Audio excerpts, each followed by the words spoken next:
అందరూ నమస్తే అండి. చంద్రబాబు నాయుడు, కేసీఆర్ తెలుగు రాష్ట్రాల్లో ఈ ఇద్దరి పేర్లు మర్చిపోలేనివి. ఎందుకంటే చంద్రబాబు నాయుడు గారు ఆంధ్రప్రదేశ్ యొక్క ఆశాజ్యోతి, కేసీఆర్ గారు తెలంగాణ యొక్క ఆశాజ్యోతి అని చెప్పుకుంటూ ఉంటారు. సో వీరిద్దరిని ఒకసారి పోల్చి చూద్దాం. ఏదైనా సరే ఒక రాజకీయ నాయకుడికి ఉండాల్సిన లక్షణాలు కొన్ని ఉంటాయి. అదేంటండి అంటే అభివృద్ధి పట్ల నిబద్ధత, అంటే తనని ఎందుకున్న ప్రజానికాన్ని అభివృద్ధి పాటలో పయనించేటట్టు చేయడం. రెండోది నిజాయితీ, మూడోది స్ట్రాటజీస్, నాలుగోది పార్టీ మీద కమాండింగ్ నేచర్. సో ఇవి ఉండాలన్నమాట. సో ఫస్ట్ మనం అభివృద్ధి గురించి ఏం మాట్లాడుకుంటే, సమైక్య ఆంధ్రప్రదేశ్లో ఉన్నప్పుడు అప్పుడు చంద్రబాబు నాయుడు గారు ముఖ్యమంత్రిగా ఉండేవాళ్ళు. ఆయన నా తెలంగాణ, నా ఆంధ్రప్రదేశ్, నా తెలుగు ప్రజలు అనుకునేవాడు. ఆయన ఏది కూడాను ప్రాంతం విధంగా విభజించి చూడలేదన్నమాట. సో నా తెలుగు ప్రజలు అనుకునేవాళ్ళు ఆయన. కాబట్టి హైదరాబాద్ని డెవలప్ చేస్తే అందరికి ఉపాధి దొరుకుతుంది. 2,000, 3,000 సంపాదించుకునే వాళ్ళు 20,000, 30,000 సంపాదించుకోవచ్చు. సాఫ్ట్వేర్ ఇండస్ట్రీ డెవలప్ అవుతుందని చెప్పేసి హైదరాబాద్లో సైబరాబాద్కి పునాది వేశారు. సైబర్ టవర్స్ అనేది నిర్మించి ఇది ఒక ఐటీ హబ్ అని చెప్పేసి ప్రజల్లో ఒక రకమైనటువంటి సాఫ్ట్వేర్ పట్ల ఒక విధమైనటువంటి అవగాహనను తీసుకుని వచ్చాడు. సో ఇది ఎలా జరిగిందండి అంటే, ఫస్ట్ మైక్రోసాఫ్ట్ వాళ్ళు తమిళనాడుకి వెళ్ళిపోదాం అనుకున్నారు. అయితే ఆ సాంబార్ గాళ్ళకి ఈ మైక్రోసాఫ్ట్ వాల్యూ తెలియక అంటనట్టు వ్యవహరించారు. అయితే ఆయన ఢిల్లీలో ఉన్న విషయం తెలుసుకొని చంద్రబాబు నాయుడు గారు తన సీఎం అనే విషయం కూడా మర్చిపోయి ఒక సాధారణ మనిషిలాగా అక్కడికి వెళ్ళి నాకు అపాయింట్మెంట్ ఇవ్వండి అని చెప్పేసి అడిగితే 2 నిమిషాల అపాయింట్మెంట్ ఇచ్చారు.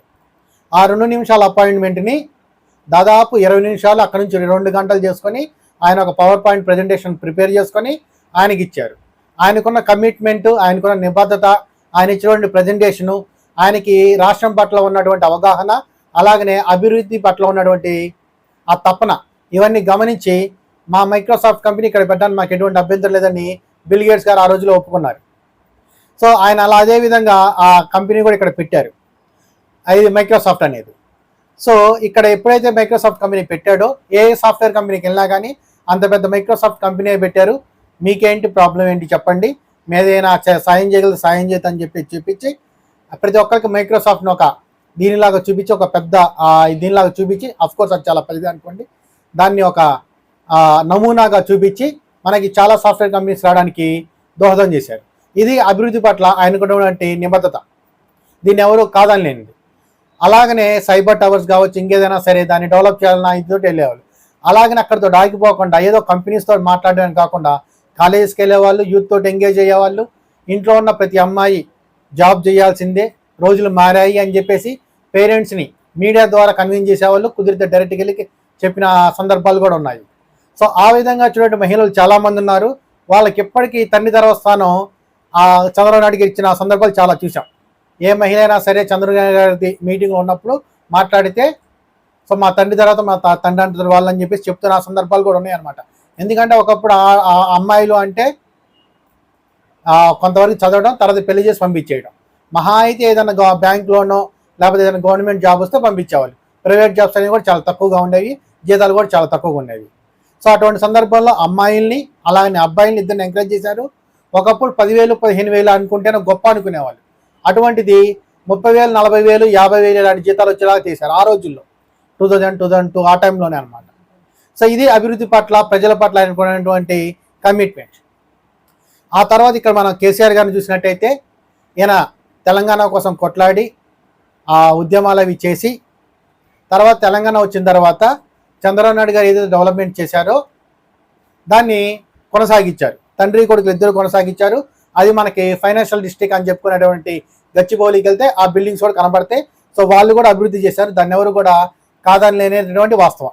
మీరు ఎప్పుడైనా సరే హైదరాబాద్లో ఫ్రైడే నైట్ కానీ సరే ఏ రోజు నైట్ అయినా సరే అక్కడికి వెళ్తే ఆ లైట్లు, ఆ జిగల్ అని చెప్పేసి, తర్వాత ఆ బిల్డింగ్లు, పెద్ద పెద్ద బిల్డింగ్లు కూడా కనిపిస్తుంటాయి. సో ఇక్కడ గచ్చిబౌలిలో మాత్రం బాగానే డెవలప్మెంట్ అనేది జరిగింది.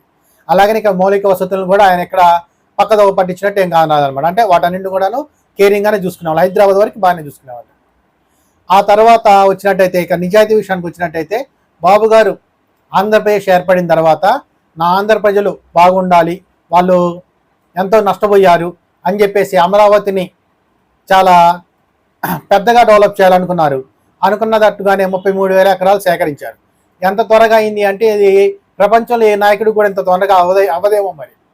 50 రోజుల్లో 33,000 ఎకరాలు అడిగిన వాళ్ళు అడిగినట్టు ఇచ్చేసారనమాట. చిన్న చిన్న ప్రాబ్లమ్స్ ఉన్నప్పటికీ అవి సాల్వ్ అయిపోయిన తర్వాత రోజుల్లో. సో అది బాబు గారికి ఉన్నటువంటి నిజాయితీ. బాబు గారి మీద ప్రజల మీద బాబు గారికి ఉన్నటువంటి నమ్మకం, నిజాయితీ కూడా. అలాగనే బాబు గారు ఎప్పుడు అధికారంలో ఉన్న ఆయన 14 సంవత్సరాలు సీఎంగా చేసినటువంటి వ్యక్తి. ఏదో 1 రోజు 2 రోజుల్లో కాదు, 1 సంవత్సరం 2 సంవత్సరాల్లో కాదు. సో అటువంటి ముఖ్యమంత్రి కింద పనిచేసిన వాళ్ళు కూడా ఎటువంటి కేసుని ఎదుర్కోలేదు. ఏదైనా కేసు పెట్టినప్పటికీ అది ఫాల్స్ కేసే. సో అవన్నీ కొట్టేయాల్సిందని చెప్పి తీర్పు ఇచ్చినా కానీ కొంతమంది మూర్ఖంగా ముందుకెళ్ళారు. వెంకటేశ్వరరావు గారు, ఏబీవీ గారి విషయంలో మనం అది చూసాం. సో ఆయనకి సహకరించినటువంటి, ఆయన కింద పనిచేసినటువంటి ఎటువంటి ఐఏఎస్ ఆఫీసర్ కూడా ఇబ్బంది పడలేదు తర్వాత రోజుల్లో. అలాగే ఆయన మీద ఏదో కేసు పెట్టారు కానీ అది అంతు పంతు లేకుండా అయిపోయింది అనమాట. దాని తీర్పు ఏమైందో కూడా ఎవరికి తెలియదు. సో అది బాబు గారికి నిజాయితీ, బాబు గారికి ఉన్నటువంటి నిజాయితీ. ఆయన్ని చాలా ఇబ్బంది పెట్టినప్పటికీ ఆయన నిజాయితీకి ఉన్నటువంటి ఇది దానికి ఎటువంటి మకిలి అంటలేదన్నమాట.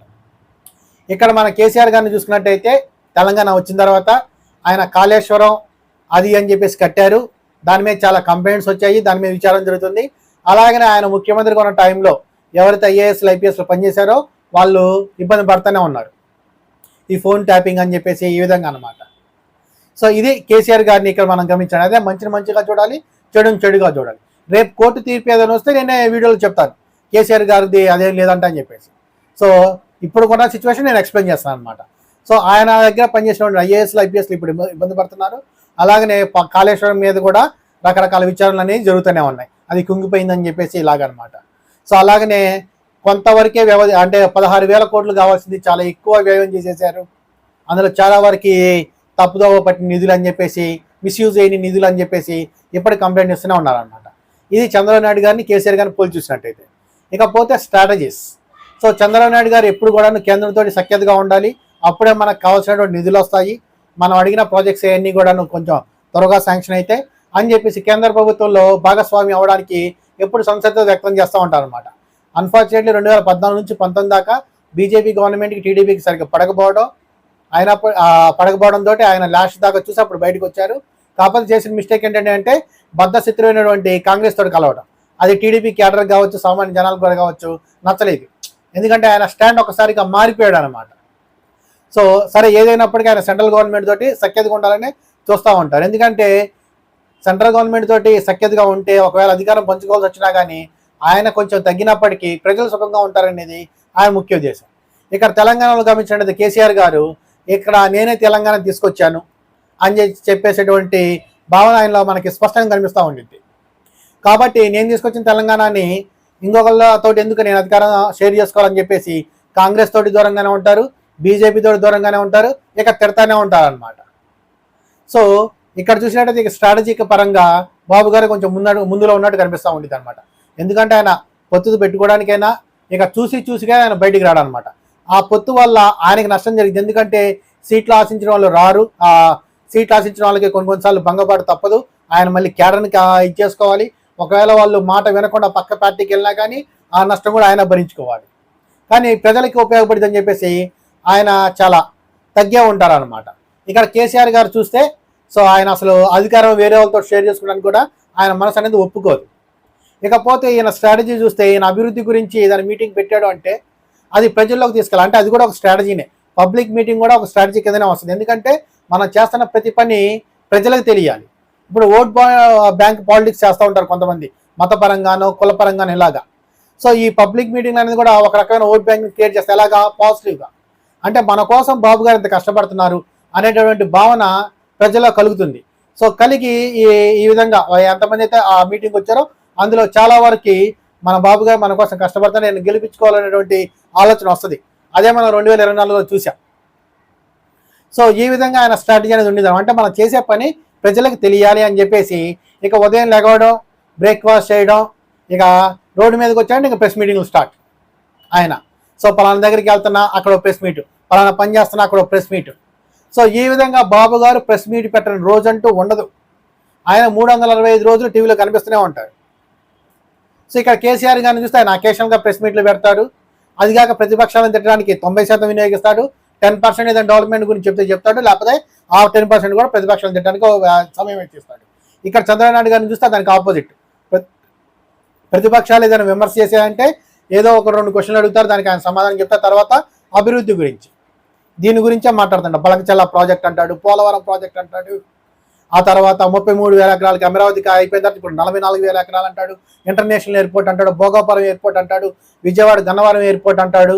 సో ఈ విధంగా ప్రతి దాన్ని మేదేసుకుంటాడు, అది ప్రజల్లో తీసుకెళ్ళేటట్టు కృషి చేస్తూ ఉంటాడు. ఇది బాబు గారి యొక్క నైజం.